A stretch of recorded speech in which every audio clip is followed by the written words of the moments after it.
Helen Keller was born at Ivy Green in Tuscumbia, Alabama in 1880. When she was very young, only a year and a half old, she became very sick and became deaf and blind from her illness. She would not be able to see or hear for the rest of her life. At first, she could not talk to anyone and was very frustrated as no one could help her. But when she was 7 years old, a miracle happened, which changed her life and the lives of many deaf and blind people. What was Helen Keller's miracle? Do you think you could write a book while keeping your eyes closed? How would you see the words you were writing? Although Helen Keller was blind, she wrote 12 books. Her miracle was that she was able to adapt to life as a deaf, blind person and achieve great things. To do this, she needed some help to learn how to communicate.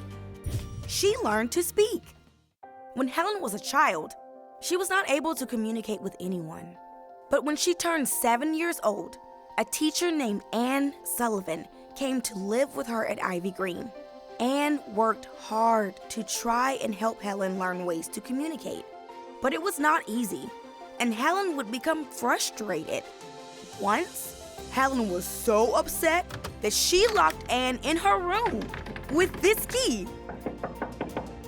One day, when Helen was very, very frustrated, Anne took her to the water pump at Ivy Green and held her hands under the running water. She used her hand to spell out the word water in Helen's hand.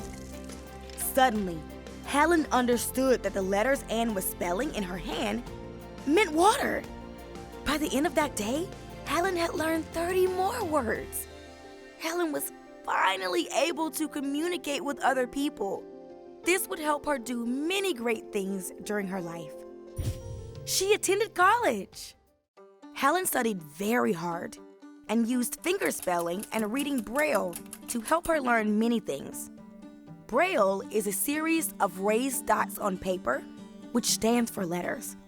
When you run your hand over the bumps, you understand which word is being spelled. Helen became very good at reading and writing in Braille.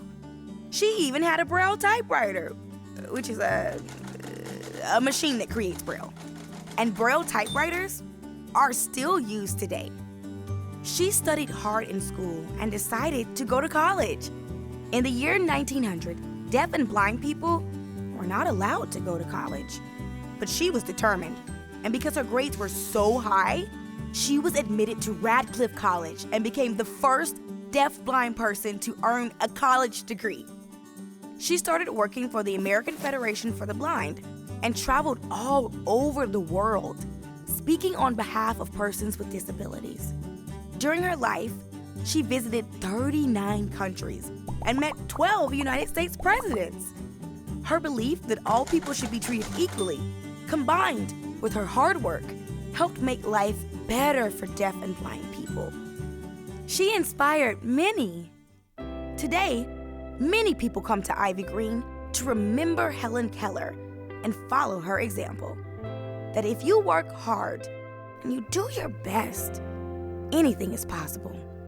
Like bringing a tree back to life.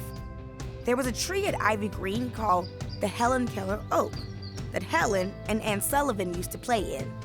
But a tornado blew through Ivy Green and destroyed it in 2015. This made people sad. But a person that had been inspired by Helen Keller's story had saved an acorn from the tree.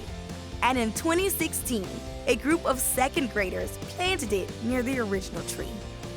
Today, a new tree called the Anne Sullivan Oak grows at Ivy Green.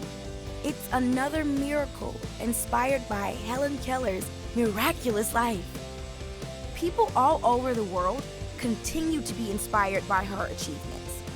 Each year in Alabama, visually impaired students participate in the Helen Keller Art Show of Alabama.